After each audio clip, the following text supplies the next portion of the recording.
Hi friends, இன்றைக்கி வாழைப்பூவில் சட்னி எப்படி செய்யலான்னு பார்க்கலாமா? ஃபஸ்ட்டு வாழைப்பூவை க்ளீன் பண்ணிக்கலாம்.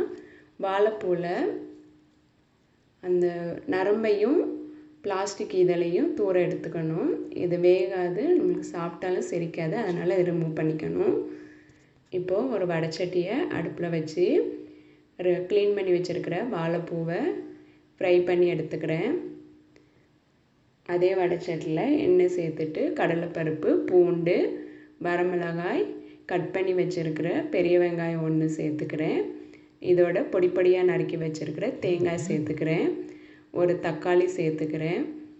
இதை நல்லா வதங்குறதுக்காக உப்பு சேர்த்து வதக்கி விட்டுக்கிறேன். தக்காளி நல்லா வதங்கினதும் இதோட ஒரு சின்ன துண்டு புளி சேர்த்துக்கிறேன். இதெல்லாம் மிக்ஸி ஜாரில் சேர்த்து நல்லா அரைச்சிக்கிறேன். இதுக்கு தாளிப்பு கொடுத்துக்கிறேன். வாழைப்பூ சட்னி ரெடி. நீங்களும் செஞ்சு பாருங்கள்.